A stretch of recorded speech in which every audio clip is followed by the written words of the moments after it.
آئیے ہم خداوند کے پاک کلام کی طرف رجوع کریں۔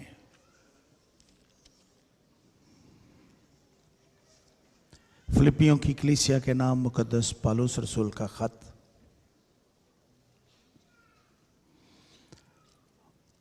اس کا 2 باب اور اس کی پہلی 11 آیات، اور ان آیات کو ہمارے لیے تلاوت کریں گی محترمہ مسز آسمہ خالد مسیح صاحبہ۔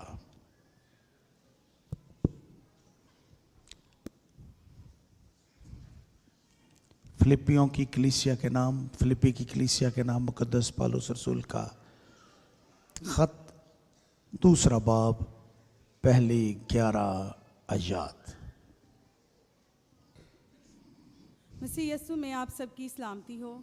مسیح کے جنم دن کی خوشیاں آپ سب کو مبارک ہوں۔ ہمارے لیے آج کی تلاوت فلپیوں کی کلیسیا کے نام لکھا گیا مقدس پالوس رسول کا خط، اس کا 2 باب پہلی آیت سے 11ویں آیت تک کچھ اس طرح رقم ہے: پس اگر کچھ تسلی مسیح میں اور محبت کی دل جمی اور روح کی شراکت اور رحم دلی ہم درد مندی ہے تو میری یہ خوشی پوری کرو کہ یک دل رہو، یکساں محبت رکھو، ایک جان ہو، ایک ہی خیال رکھو، تفرقے اور بے جا فخر کے باعث کچھ نہ کرو، بلکہ فروتنی سے ایک دوسرے کو اپنے سے بہتر سمجھے، ہر ایک اپنے ہی احوال پر نہیں بلکہ ہر ایک دوسروں کے احوال پر بھی نظر رکھے۔ ویسا ہی مزاج رکھو جیسا مسیح یسوع کا بھی تھا، اس نے اگرچہ خدا کی صورت پر تھا، خدا کے برابر ہونے کو قبضے میں رکھنے کی چیز نہ سمجھا، بلکہ اپنے آپ کو خالی کر دیا اور خادم کی صورت اختیار کی، اور انسانوں کے مشابہ ہو گیا، اور انسانی شکل میں ظاہر ہو کر اپنے آپ کو پست کر دیا، اور یہاں تک فرما بردار رہا کہ موت بلکہ صلیبی موت گوارا کی۔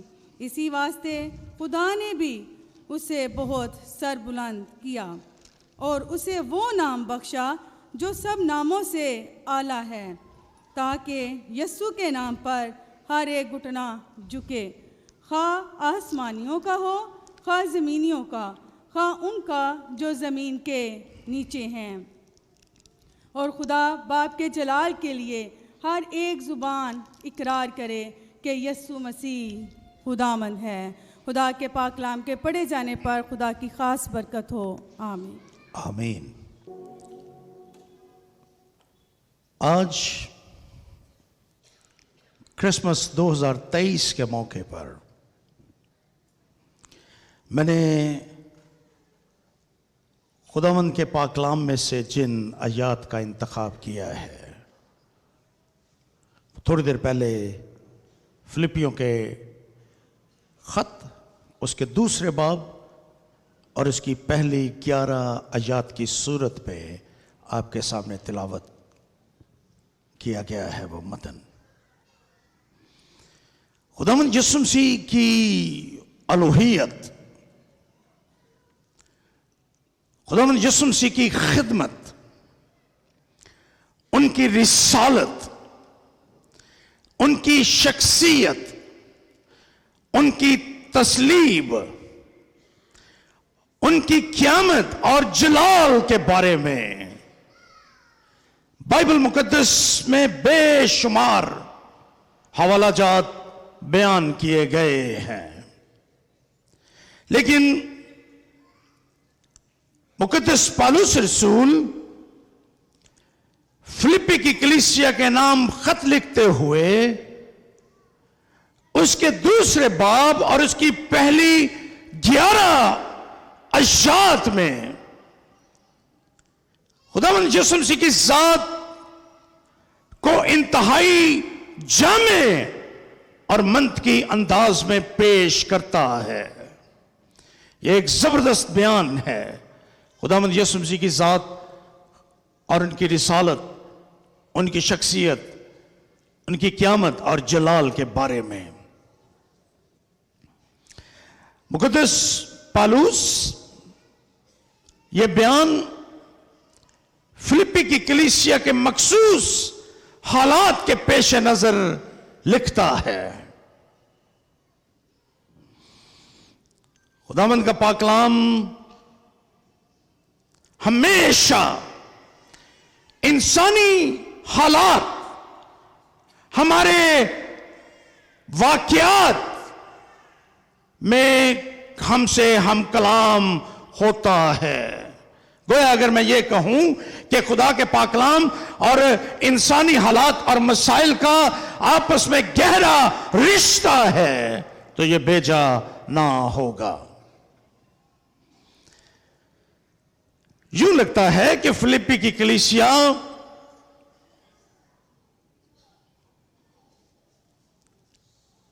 تفرقے اور بیجا فخر کے مسائل کا شکار ہے۔ فلپی کی کلیسیا کے نام لکھے گئے اس خط میں ان باتوں کا ہمیں بیان ملتا ہے۔ اسی لیے پالوس انہیں یک دل رہنے، یکساں محبت رکھنے، ایک جان ہونے اور ایک ہی خیال رکھنے، ایک دوسرے کو اپنے سے بہتر سمجھنے اور دوسروں کے احوال پر نظر کرنے کا بیان کرتا ہوا نظر آتا ہے۔ اور اس کے نزدیک ان تمام مسائل کا حل ایک ہی بات میں پوشیدہ ہے، جس کو وہ اس متن میں بیان کرتا ہے 5ویں آیت میں، اور وہ کہتا ہے ویسا ہی مزاج رکھو جیسا مسیح یسوع کا بھی تھا۔ اس کے نزدیک خداوند یسوع مسیح کی ذات اور خداوند یسوع مسیح کا مزاج اور جو کچھ یسوع نے کیا وہ کلیسیا کے لیے ایک بہت بڑی مثال ہے جسے کلیسیا اپنے مسائل سے چھٹکارا حاصل کر سکتی ہے۔ اور میری دانست میں یہ صرف فلپی کی کلیسیا کے لیے نہیں، بلکہ یہ آج ہماری کلیسیاؤں کے لیے، بلکہ عالمگیر کلیسیا کے لیے ایک بڑا زبردست قسم کا متن ہے جو ہمیں خداوند یسوع مسیح کی تقلید پر ابھارتا ہے۔ یہ متن سب سے پہلے خداوند یسوع مسیح کی الوہیت کا بیان کرتا ہے۔ آپ اس کی 6 آیت کو پڑھیے۔ یہاں پر لکھا ہے اس نے اگرچہ خدا کی صورت پر تھا، خدا کے برابر ہونے کو قبضے میں رکھنے کی چیز نہ سمجھا۔ یہاں پر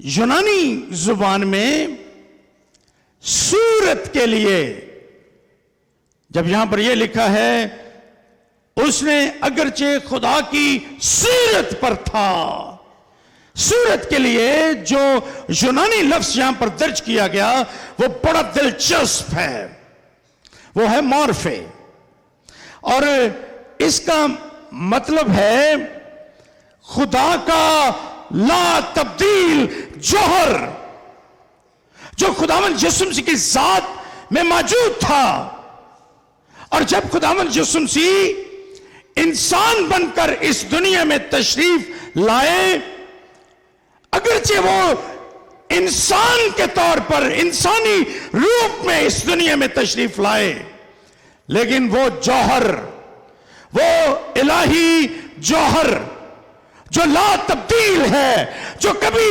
تبدیل نہیں ہو سکتا، مورفے، وہ خداوند کی ذات کے اندر موجود تھا۔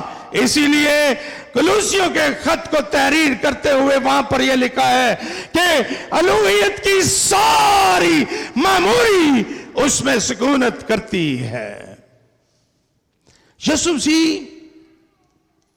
اگرچہ انسانی صورت میں اس دنیا میں آئے، اگرچہ انہوں نے بشریت اختیار کی، انہوں نے بشری جامہ اختیار کیا، لیکن اس کے باوجود اس لا تبدیل جوہر میں، جس کو ہم مورفے یہاں پر لکھا گیا، خدا کی صورت، خدا کا وہ لا تبدیل جوہر جو کبھی تبدیل نہیں ہو سکتا، وہ خدا کی ذات کے اندر موجود رہا۔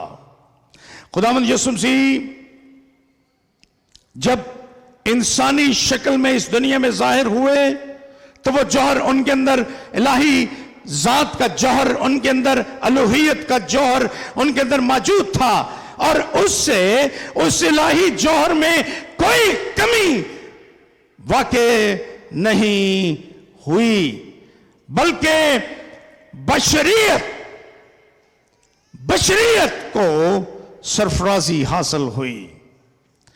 اگر آپ کسی مٹی کے برتن میں اس کو سونے سے بھر دیں تو سونے کی قدر و منزلت میں کوئی کمی نہیں آئے گی، لیکن اس برتن کی قدر و منزلت بہت بڑھ جائے گی۔ اسی طرح سے جب خداوند یسوع مسیح کی الوہیت کے بارے میں مقدس پالوس رسول یہاں پر بیان کرتا ہے تو وہ اسی بات کو بیان کرتا ہے کہ جب خداوند یسوع مسیح اس دنیا میں پیدا ہوئے تو الہی جوہر ان کے اندر موجود تھا، اور اس الہی جوہر میں کوئی کمی پیدا نہیں ہوئی، بلکہ اس سے انسانیت، اس سے بشریت کی قدر و منزلت میں بہت اضافہ ہو گیا کہ خدا انسانی جامے میں، انسانی شکل میں اس دنیا میں ظاہر ہوا ہے۔ خداوند کے بارے میں یہ لکھا ہے کہ وہ اس کے جلال کا پرتاؤ اور اس کی ذات کا نقش ہے۔ خداوند یسوع مسیح نے خود اپنی زبان مبارک سے ایک مرتبہ کہا، جس نے مجھے دیکھا اس نے باپ کو دیکھا۔ جس نے مجھے دیکھا اس نے باپ کو دیکھا۔ بائبل مقدس میں لا تعداد ایسے بیانات موجود ہیں جو خداوند یسوع مسیح کی الوہیت کا بیان کرتے ہیں۔ خداوند یسوع کی ذات میں وہ اوصاف، وہ صفتیں موجود تھیں جن کے بارے میں پرانا عہد نامہ خدا کی ذات کے بارے میں بیان کرتا ہے کہ وہ خدا کی صفات ہیں۔ مثال کے طور پر خدا کے بارے میں یسوع نبی اپنے صحیفے اس کے 44ویں باب اور اس کی 4 آیت میں کہتا ہے، میں ہی اول اور آخر ہوں، میرے سوا کوئی خدا نہیں ہے۔ خداوند اپنے بارے میں یہاں کہہ رہے ہیں کہ میں اول اور آخر ہوں، اور اس سے مراد یہ ہے کہ خدا انسانی تاریخ سے پہلے بھی موجود تھا، اور جب انسانی تاریخ ختم ہو جائے گی خدا پھر بھی موجود ہوگا۔ اگر آپ عہد جدید میں خداوند یسوع مسیح کے بارے میں جاننا چاہیں، مکاشفہ کی کتاب اس کا 1 باب اور اس کی 17ویں آیت، اور پھر 22واں باب اور اس کی 13ویں آیت میں مقدس یوحنا کہتے ہیں، اس نے یہ کہہ کر، یعنی یسوع مسیح نے یہ کہہ کر مجھ پر اپنا دانا ہاتھ رکھا کہ خوف نہ کر، میں اول اور آخر، میں الفا اور اومیگا، میں ابتدا اور انتہا ہوں، میں اول اور آخر ہوں۔ خداوند یسوع مسیح وہی صفات جن کا تذکرہ میں نے یسوع نبی کے صحیفے میں سے خدا کے الفاظ سے آپ کے سامنے بیان کیا، خداوند یسوع مسیح بھی انہی صفات کا ذکر اپنی ذات کے بارے میں کرتے ہیں۔ خداوند یسوع مسیح ازلی ہیں، خداوند یسوع مسیح ازلی ہیں، وہ شروع سے ہیں، ان کا کوئی آغاز نہیں ہے۔ ازلیت، ازلی ہونا، ازلیت ایک ایسی جوانی ہے جس کا نہ کوئی بچپن ہے اور نہ اس کا کوئی بڑھاپا ہے، اصلیت ایسی دوپہر ہے جس کی نہ کوئی صبح ہے نہ اس کی کوئی شام ہے، اصلیت ایسا دریا ہے جس کا نہ کوئی منبع ہے اور نہ ہی وہ سمندروں میں جا کر شامل ہو جاتا ہے۔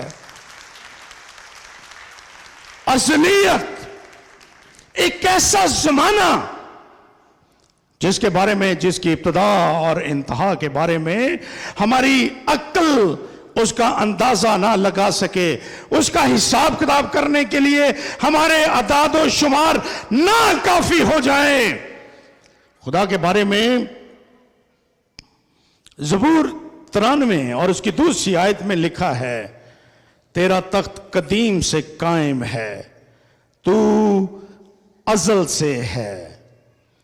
خداوند کے بارے میں یقیناً ہمارا ایمان ہے ہر چیز سے پہلے وہ موجود ہے، اور جب سب چیزیں مٹ جائیں گی تو بھی خدا موجود ہوگا۔ یسایہ اپنے صحیفے اس کے 48ویں باب اور اس کی 12ویں آیت میں کہتا ہے، میں وہی ہوں، میں ہی اول اور آخر ہوں۔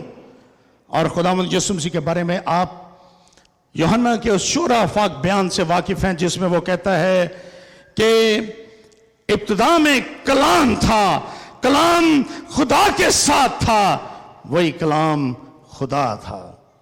خدا ون یسوع المسیح، خدا کا یہ کلمہ، یہ بھی ازل سے موجود ہے۔ خدا کا یہ کلمہ ٹائم اینڈ سپیس، کون و مکان کے لحاظ سے آج سے 2000 برس پیشتر اسرائیل کے ایک چھوٹے سے قصبے بیت لحم میں پیدا ہوا، لیکن زندگی کا یہ کلمہ در حقیقت یوحنا کے مطابق ابتدا سے ہے، وہ ازلی ہے۔ ہم خداوند کی ایک اور صفت کا بیان پرانے عہد نامے میں پڑھتے ہیں، اور وہ یہ ہے کہ خدا اس ساری کائنات کا خالق ہے، اس کا بنانے والا ہے۔ میرا اور آپ کا اور بائبل کا یہی ایمان ہے ہمارا کہ خدا ہمارا خالق ہے۔ آج جس زمانے میں اور آپ رہتے ہیں، انسان نے بہت ترقی کی ہے۔ ان صرف چند دہائیوں میں دنیا تبدیل ہو کر رہ گئی ہے۔ آج کا انسان سیاروں کی مٹی کنگال رہا ہے، ہم بہت سے سیاروں تک پہنچ چکے ہیں، اور کبھی جو محاورہ ہم استعمال کرتے تھے ستاروں پر کمند ڈالنا، آج کے انسان نے واقعی ستاروں پر کمند ڈالی ہے اور ہم ستاروں تک پہنچ چکے ہیں۔ لیکن اس کے باوجود اگر آپ غور کریں گے تو انسان کی یہ ترقی ایک ہی مرتبہ نہیں ہوئی، بلکہ انسان کی یہ ترقی ارتقاء کے مراحل سے گزر کر یہاں تک پہنچی ہے۔ ہم نے ارتقائی منزلیں طے کی ہیں۔ ہم نے ہمارے کسی چیز کو خلق کرنا بطور انسان اور خدا کا کسی چیز کو خلق کرنا وہ بالکل مختلف ہے۔ انسان نے آج تک کسی نان ایگزسٹنس سے ایگزسٹنس کو وجود نہیں دیا، بلکہ یہ چیزیں ہمارے پاس پہلے سے موجود تھیں جن کو لے کر ہم نے ترقی کی ہے۔ ہم نے قدرتی عناصر کو دریافت کیا تو وہ پہلے سے موجود تھے۔ ہم نے آج کائنات کو ہم مسخر کرنے کی کوشش کر رہے ہیں تو یہ انہی چیزوں کے وسیلے سے ہے جو خدا نے ہمیں دے رکھی، لیکن انسان وقت کے ساتھ ساتھ ان کو دریافت کر رہا ہے۔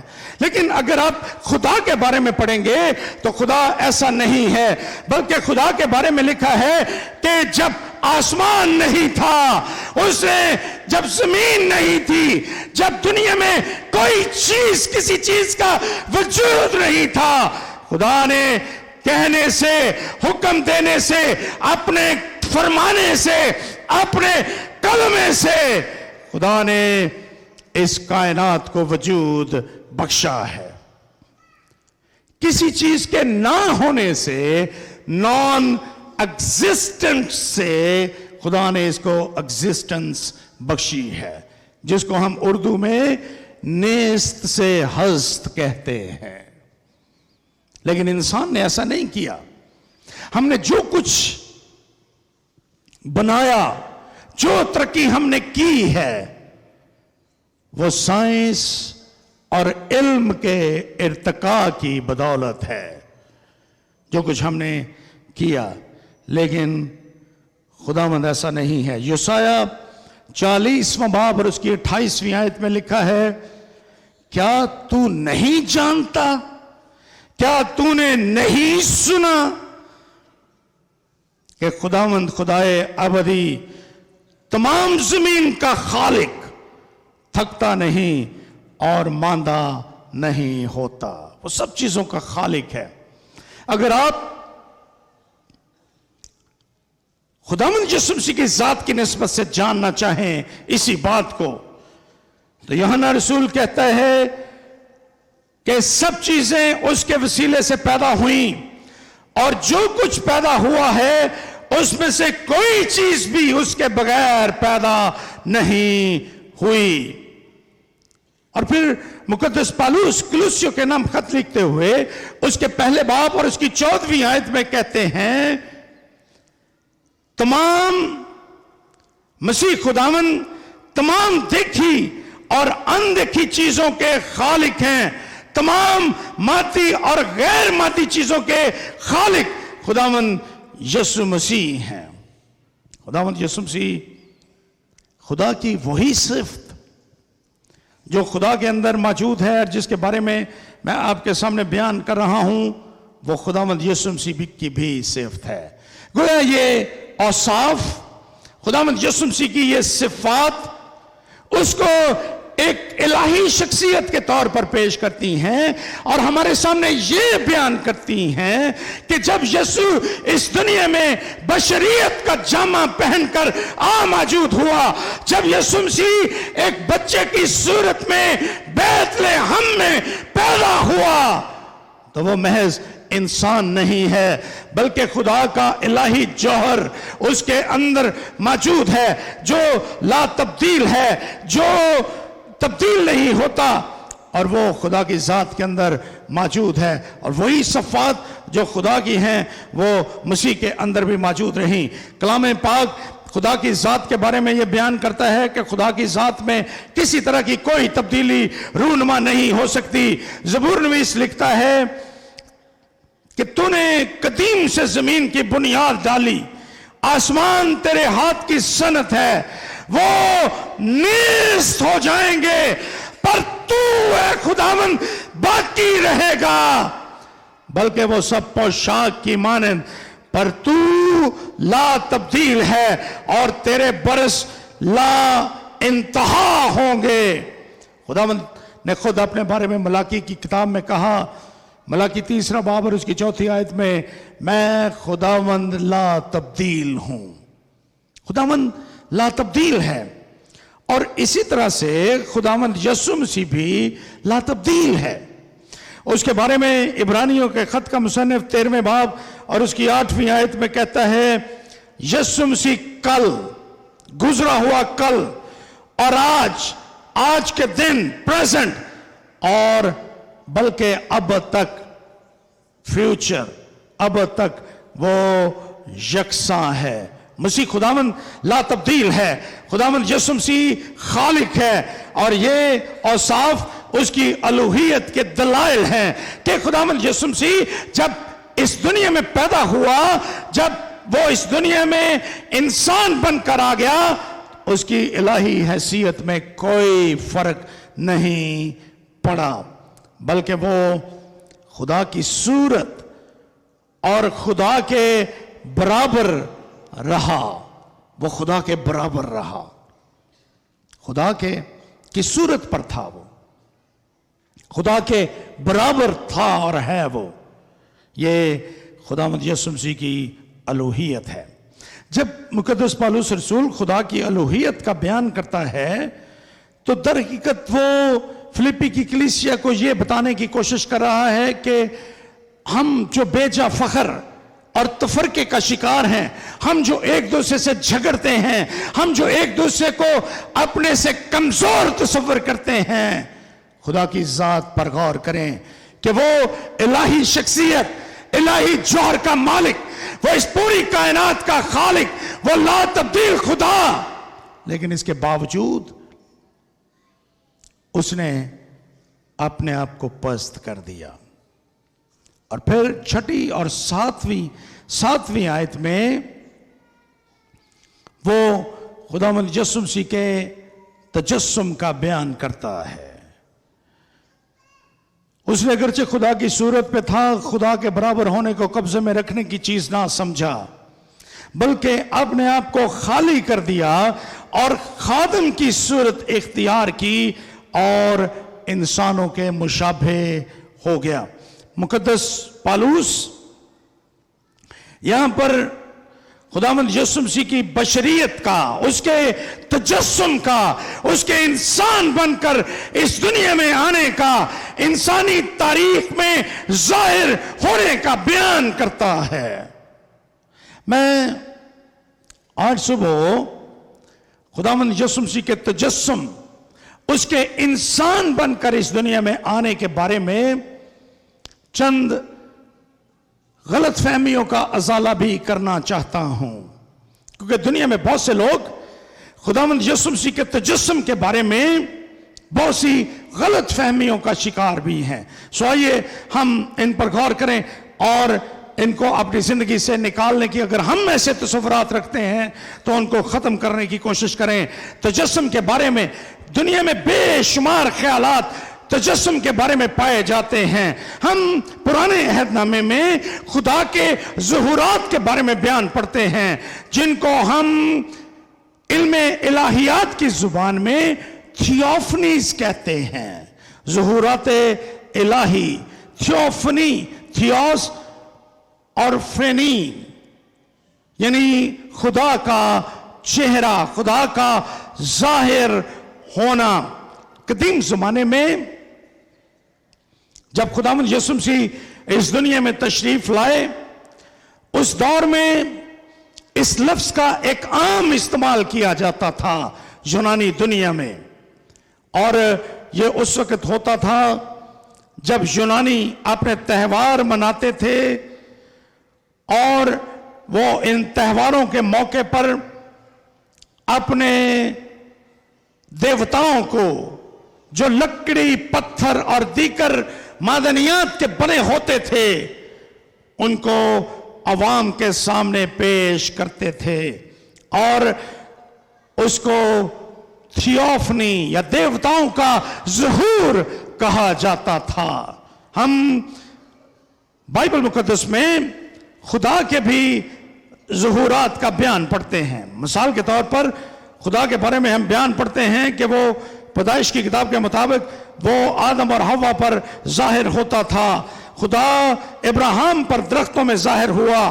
خدا ایک قادر ابراہیم کے ساتھ ہم کلام ہوا. خدا نے اپنے آپ کو جلتی ہوئی جھاڑی میں موسیٰ پر اپنے دیدار کو ظاہر کیا. خدا بنی اسرائیل کے سامنے آگ کے ستون اور ابر کے ستون کی صورت میں ہو کر ظاہر کرتا رہا. بائبل مقدس یہ بیان کرتی ہے کہ خدا اپنے آپ کو اور اپنے ارادے کو انسان پر ظاہر کرتا رہا، کبھی جھاڑی میں، کبھی بادل میں، کبھی آگ میں. لیکن یہ ظہور تجسم نہیں ہے، کیونکہ ان ظہورات میں ہوتا یہ تھا کہ خدا کسی نہ کسی صورت میں ظاہر ہوتا اور پھر نظروں سے اوجھل ہو جاتا تھا. اس نے جسم اختیار نہیں کیا، اس لیے ہم تھیوفنیز کو یا خدا کے ان ظہورات کو خدا کا تجسم نہیں کہہ سکتے.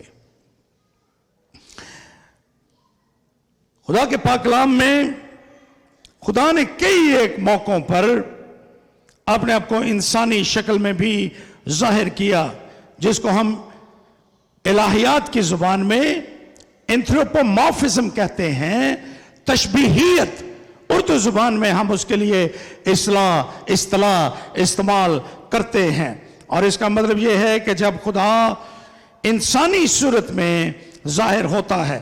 بائبل مقدس بہت سے مقامات پر یہ بیان کرتی ہے کہ خدا کا فرشتے کی صورت میں انسانی شکل میں ظاہر ہوا، اور جب وہ ظاہر ہوا انسانوں نے اس کو انسان ہی سمجھا اور اس کے ساتھ گفتگو بھی کی، لیکن بعد میں ان کو یہ احساس ہوا کہ جس شخص کے ساتھ وہ گفتگو کر رہے تھے وہ انسان نہیں ہے بلکہ وہ خدا کا فرشتہ ہے. کلام میں اسی لیے عبرانیوں کے خط میں لکھا ہے کہ بعض نے بے خبری میں فرشتوں کی مہمانداری کی. خداوند انسانی شبیہ پر میں ظاہر ہوتے تھے. وہ لوط پر ظاہر ہوئے انسانی شکل میں، یشوع پر ظاہر ہوئے انسانی صورت میں، جدعون کو انہوں نے شرف ملاقات بخشا انسانی شکل میں. خداوند انسانی شکل میں اپنے لوگوں پر ظاہر ہوتے رہے، لیکن یہ بھی تجسم نہیں ہے، کیونکہ وہ ظاہر ہوئے اور پھر نظروں سے اوجھل ہو گئے. انہوں نے بشریت کا جامہ نہیں پہنا، انہوں نے جسم اختیار نہیں کیا، اور نہ ہی وہ انسانوں کے درمیان رہے. اس لیے ہم اس کو تجسم نہیں کہہ سکتے. تجسم کے بارے میں ایک اور بہت بڑی غلط فہمی ہے، اور یہ کلیسیا کے اندر کثرت کے ساتھ موجود ہے. اس کی تعلیم بھی دی جاتی ہے اور بہت سے مسیحی اس کو مانتے بھی ہیں. ہم اس کو خدا کا بہروپ کہتے ہیں. اس عقیدے کو ماننے والے لوگ یہ سمجھتے ہیں کہ خدا پرانے عہد نامے میں خدا باپ کی صورت میں موجود تھا، اور پھر نئے عہد نامے میں وہی خدا انسان بن کر خدا بیٹے کی صورت میں اس دنیا میں موجود ہوا، اور پھر یسوع کے آسمان پر جانے کے بعد وہی خدا روح القدس کی صورت میں انسانوں پر ظاہر ہوتا ہے. لیکن یہ بھی تجسم نہیں ہے، ہرگز یہ بات درست نہیں ہے، یہ تعلیم سچائی پر مبنی نہیں ہے، کیونکہ ہم خدا باپ، خدا بیٹے اور خدا روح القدس تینوں کو خدا کی ذات کے اقانیم مانتے ہیں، اور ہم ان تینوں کو الگ الگ حیثیت میں خدا مانتے ہیں. خدا باپ، خدا بیٹا اور خدا روح القدس، وہ تینوں الوہیت کے تینوں اقانیم ہیں، تینوں اپنی اپنی ذات میں مکمل خدا ہیں. اور ہم اسی لیے رسولوں کے عقیدے میں ہم اس کو اپنے برکت کے کلمات دیتے ہوئے ان تینوں کو الگ الگ بیان کرتے ہیں. اس لیے یہ خیال کرنا کہ خدا باپ پرانے عہد نامے میں تھا، نئے عہد نامے میں وہ خدا بیٹا بن گیا، اور اب وہ خدا روح القدس کی صورت میں ہے، یہ عقیدہ، یہ خیال درست نہیں ہے. بلکہ تجسم یہ ہے کہ خدا کا دوسرا اقنوم جو اپنی الوہیت، ازلیت اور جوہر کے لحاظ سے خدا باپ اور خدا روح القدس کے ساتھ شریک ہے، وہ انسانی صورت میں ظاہر ہوا، اور اس ظہور میں تمام بشری خصوصیات موجود تھیں. اس کے بدن کو چھوا جا سکتا تھا، اس کو محسوس کیا جا سکتا تھا، اور وہ خداوند یسوع مسیح کی صورت میں اس دنیا میں انسان بن کر آج سے 2000 برس پیشتر انسانی تاریخ کا حصہ بنا. ہمارا عقیدہ یہ نہیں ہے کہ یسوع ناصری خدا کا ازلی کلمہ بن گیا، بلکہ ہمارا ایمان یہ ہے کہ خدا کا ازلی کلمہ یسوع ناصری بن گیا. خدا کا کلمہ. کوئی بشر خدا نہیں بنا بلکہ خدا بشر بن گیا. خدا انسان بن گیا. کوئی انسان خدا نہیں بنا بلکہ خدا انسان بن گیا. یہ ہے تجسم. یہ ہے تجسم کی درست تصویر کہ خدا کا ازلی اور ابدی کلمہ، جس کے اندر جو خدا کی ذات، اس کی الوہیت اور اس کی صفات سے معمور تھا اور ہے، وہ یسوع ناصری کی صورت میں اس دنیا میں پیدا ہوا. خداوند یسوع مسیح اس لیے اس دنیا میں تشریف لائے تاکہ وہ خدا کے مکاشفے کو تکمیل بخش سکیں. خدا کا پاک کلام یہ بیان کرتا ہے کہ خدا نے انسانی تاریخ میں اپنے آپ کو فطرت میں ظاہر کیا، مظاہرات فطرت میں اپنے آپ کو ظاہر کیا. خدا کے بارے میں لکھا ہے سمندر، دریا، پہاڑ، پھول اور کائنات کی ہر ایک چیز یہ خدا کو ظاہر کرتی ہے. لیکن یہ فطرت خدا کا درست مکاشفہ انسانوں کو بخش نہیں سکتی. یہ خدا کی تعریف تو بیان کر سکتی ہیں، یہ خدا کی خوبیوں کو تو ہمارے سامنے اجاگر کرتی ہیں، لیکن بطور انسان آپ پہاڑوں کے سامنے جا کر، آپ سمندروں کے سامنے جا کر اپنا دکھ درد بیان نہیں کر سکتے. آپ ان مظاہرات فطرت سے کوئی مدد نہیں مانگ سکتے. اس لیے یہ خدا کا درست مکاشفہ نہیں ہے.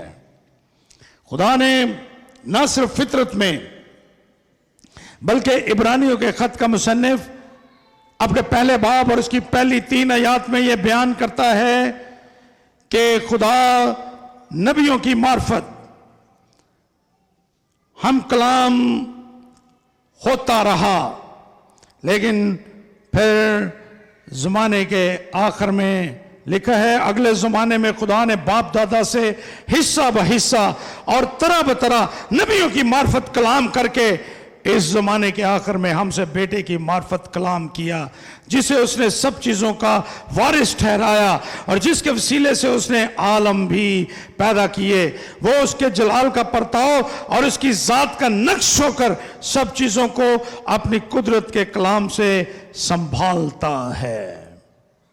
خداوند یسوع مسیح اس لیے دنیا میں تشریف لائے میرے عزیزو، کرسمس کے موقع پر آج سے 2000 برس پیشتر بیت لحم میں ایک سرائے میں اس کو کپڑے میں لپیٹ کر چرنی میں رکھا گیا، اس لیے تاکہ وہ دنیا کو خدا کی حقیقی صورت، خدا کے حقیقی مکاشفہ خدا کا وہ بتا سکیں، وہ دنیا پر ظاہر کر سکیں کہ خدا کون ہے، خدا کیسا ہے.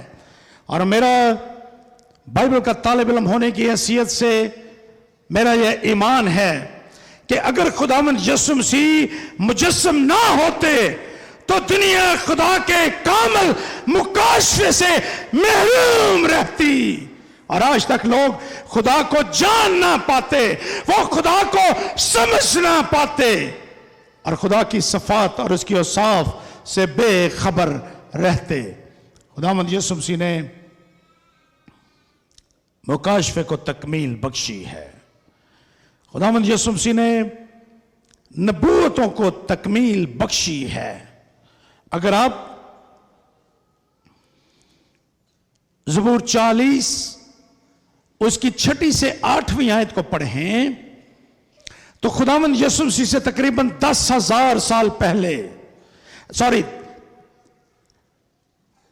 10 صدیاں پہلے 100 سال پہلے زبور نویس اس زبور میں کہتا ہے تو نے قربانی اور نذر کو پسند نہ کیا بلکہ میرے لیے ایک بدن تیار کیا.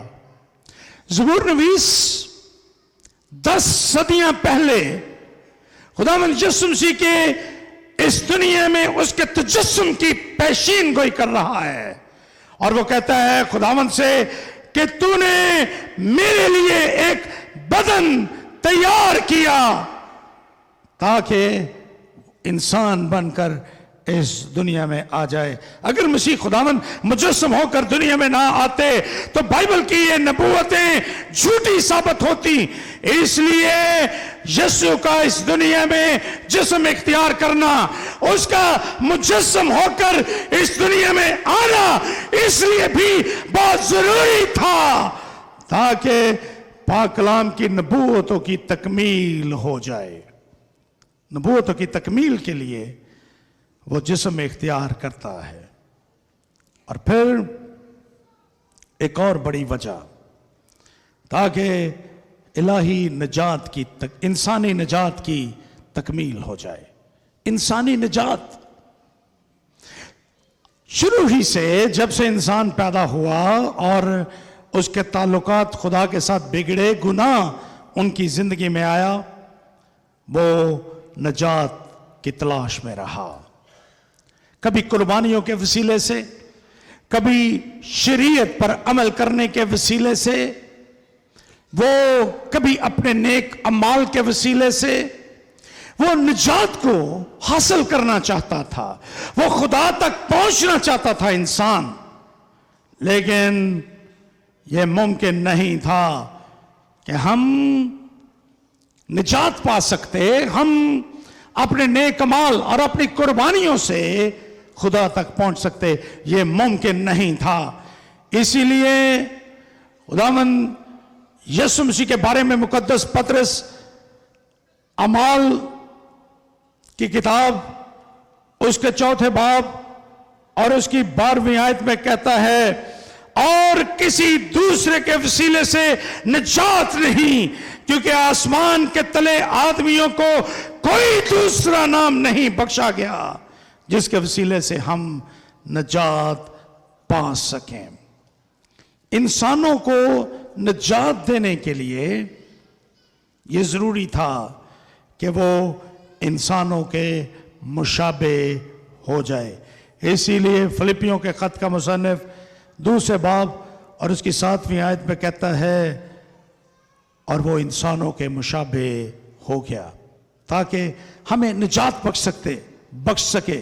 میرا ایمان ہے اگر آج سے 2000 برس پہلے خداوند یسوع المسیح اس دنیا میں تشریف نہ لاتے، اگر خداوند یسوع مسیح انسان نہ بنتے تو انسان کبھی بھی اپنے گناہوں سے نجات نہیں پا سکتا تھا۔ ہمیں نجات دینے کے لیے اس کا انسان بننا بہت ضروری تھا، تاکہ اس کی ذات میں تمام دیکھی اور اندیکھی چیزوں، آسمانی اور زمینی چیزوں کا مجموعہ ہو جائے، اور خدا نے نجات کی جو تجویز پیش کی تھی وہ پوری ہو جائے۔ خداوند یسوع مسیح انسانوں کے مشابہ ہو گیا، وہ انسان بن کر اس دنیا میں آ گیا۔ 7ویں آیت پر غور کیجئے، ابھی تک یہ آیت ہمارے سامنے ہے۔ اس نے اپنے آپ کو خالی کر دیا، یہاں پر لکھا ہے اس نے اپنے آپ کو خالی کر دیا اور خادم کی صورت اختیار کی۔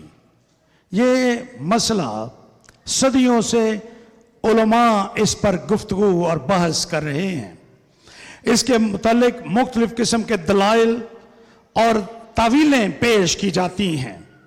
اس کے بارے میں علم الہیات میں ایک بہت بڑا موضوع جس کو ہم انخلاء نفس کہتے ہیں یا کینوسس تھیوری کہا جاتا ہے، وہ بھی وجود میں آئی کہ خدا ایک الہی شخصیت ہے، اپنے تجسم کی وجہ سے وہ الوہیت سے خالی ہو گیا اور محض ایک بشر کی حیثیت سے زندگی بسر کرتا رہا، اور مردوں میں سے جی اٹھنے کے بعد وہ دوبارہ الوہیت سے معمور ہو گیا۔ لیکن یہ تعلیم انتہائی غلط ہے۔ یسوع مسیح جب اس دنیا میں پیدا ہوئے